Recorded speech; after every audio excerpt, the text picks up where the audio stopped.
बिस्मिल्लाहिर्रहमानिर्रहीम। अस्सलाम वालेकुम। मैं हूं नसीम ज़हरा। आप मेरा यूट्यूब चैनल देख रहे हैं। पीटीआई के लिए कल केपीके से एक खुशखबरी आई।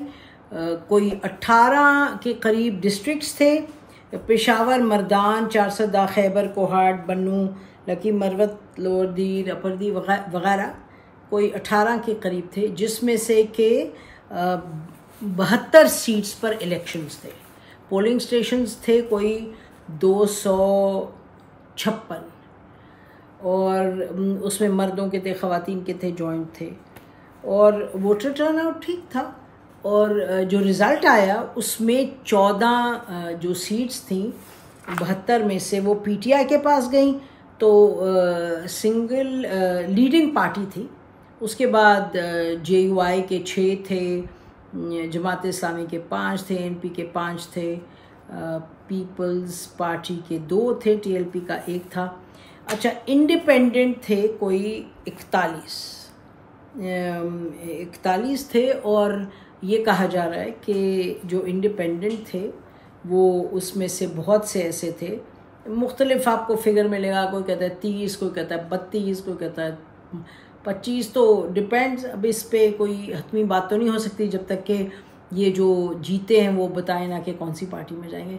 पीटीआई के लोगों से बात हुई, उन्होंने कहा कि जी नहीं, ये तो ऐसे लोग हैं जो कि हमारे सपोर्टर्स हैं और हमारे ही लोग हैं, लेकिन हमने इस वक्त तय किया कि हमने किसी को देना नहीं। टिकट बहुत से ऐसे इलाकों में जहाँ के ज़्यादा लोग टिकट मांग रहे थे, तो हमने कहा किसी एक को टिकट दे देंगे तो मसला हो जाएगा। सो वी डिसाइडेड कि इनको इंडिपेंडेंट लड़ने दें। ये कहने की बात है, जैसे हमने कहा मुसद्दक़ा बात तो जब होगी जबकि लोग अपना बताएंगे कि कौन सी पार्टी में जा रहे हैं। अच्छा, इसकी ज़रा अहमियत देख लेते हैं कि क्या है इस इलेक्शन की के रिज़ल्ट की पीटीआई के लिए। अच्छा, पीटीआई इस वक्त जो किस तरीके से अपने आप को कर रही है, तैयार कर रही है और अभी मैदान में है इलेक्शन के। 12 लोकल बॉडीज़ का इलेक्शन था, कोई मेजर इस तरह से नहीं था, बट बड़ा सिग्निफिकेंट इसलिए था क्योंकि एनीवे पीटीआई की जो इस वक्त सूरत हाल है, तो हमने पूछा लोगों से, अच्छा जी आप किस तरीके से इधर तक आप पहुंच गए, 14 सीटें आपको मिल गई। अच्छा, एक तो ये शुरू में ही हम कह दें कि इसमें बज़ाहिर कोई ये नहीं आप कह सकते कि जी रिगिंग हुई, कोई बहुत ही ज़्यादा दबाया गया। वो और जो इस वक्त मौसम है वो तो पीटीआई को दबाने का मौसम है, लेकिन इस इलेक्शन में मतलब वही जो माहौल है दबाने का, उसी में ये इलेक्शन हुए हैं। लेकिन इलेक्शन में तैयारी के हवाले से और पीटीआई के लोगों से हम सुनते हैं, ख़ासतौर पे केपीके के, उसके अलावा भी है पूरे पाकिस्तान में, लेकिन स्पेसिफिकली केपीके में। अच्छा, केपीके में जो अंडरग्राउंड इनके शख्स हैं जो कि इसको हैंडल करते हैं केपीके को, वो है अमीन गंडापुर। जानते हैं आप, इमरान खान साहब के बड़े करीब थे। कोई उनके मामलात भी कुछ ना कुछ गड़बड़ रहते थे, लेकिन बहरहाल वो अंडरग्राउंड है क्योंकि उन्होंने कहा था हम घेराव करेंगे इस्लामाबाद का, हम कैपिटल का करेंगे, असला हमारे पास है, लोग हैं। तो ये एनीवे ही इज़ अंडरग्राउंड, ये संभालते हैं। अच्छा, जो अबव ग्राउंड है और जो ओपन में है वो उमर अयूब हैं जो कि एक्टिंग सेक्रेटरी जनरल है। उनकी बात मानी जाती है, लेकिन गंडापुर जो हैं साहब उनकी ज़्यादा मानी जाती है। तो उसके साथ साथ ये भी हो रहा है कि इनकी जो ऑर्गेनाइजेशन है वो जूम पर होती है ज़्यादा। हमें बताया जाता है कि जी जूम के ज़रिए बातचीत होती है और बहुत से लोग हमें बताते हैं कि जी मीटिंग्स होती हैं, उसमें हम बातचीत करते हैं, हम अपना जो भी हिकमत अमली है उसको वाज़े करते हैं लोगों को, इसी तरीके से हम इनकरेज भी करते हैं। और ये उसके बाद उनके पास ऐसे भी मामलात हैं जहाँ सोशल मीडिया भी चल रहा है। सोशल मीडिया भी इनके जो एफ़र्ट्स होते हैं उनको सपोर्ट करता है। लेकिन ये कहना दुरुस्त होगा, और ये पीटीआई के लोग ख़ुद भी कहते हैं कि जी हमें पता है कि ये तो मामला एक और सतह का है, जब इलेक्शंस होंगे फिर क्या होगा उस वक्त ये होगा कि जी कैसे लोग हैं, कौन लोग हैं जो कि मामलात को संभाल रहे हैं।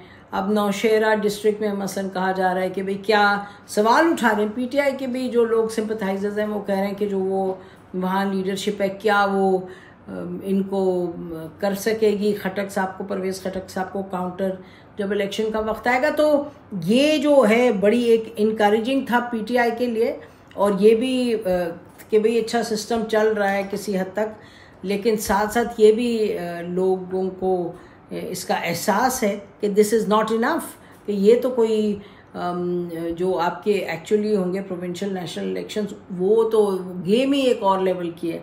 The stakes are very high, everybody gets much more determined, चाहे पीटीआई के सपोर्टर्स, पॉलिटिकल नॉन पॉलिटिकल जो लोग हैं एंटी पीटीआई, वो सब और भी ज़्यादा मुतहरिक हो जाते हैं। हालांकि अभी भी आप देखें कि वो जी वो पतंग उड़ाते हैं तो उनको रोक दिया जाता है, वो बलून लेके चलते हैं पीटीआई के, उनको रोक दिया जाता है। फिर कभी कहा जाता है जी अब आप चलें प्रेस कॉन्फ्रेंस करें, प्रेस कॉन्फ्रेंस नहीं करें तो एफआईआर का हार डालें अपने गले में, 1 एफआईआर 2 3 4 6, तो ताज ही पहन लें एफआईआर का, लेकिन जो भी ताज वाज, जेल में आप रहेंगे जब तक कि आप पीटीआई को खैरबाद नहीं कहेंगे। वो पहले इमरान खान साहब की अपनी पार्टी होती थी ड्राई क्लीनिंग पार्टी, अब जो इलेक्शन जो प्रेस कॉन्फ्रेंस है वो ड्राई क्लीनिंग पार्टी हो जाती है।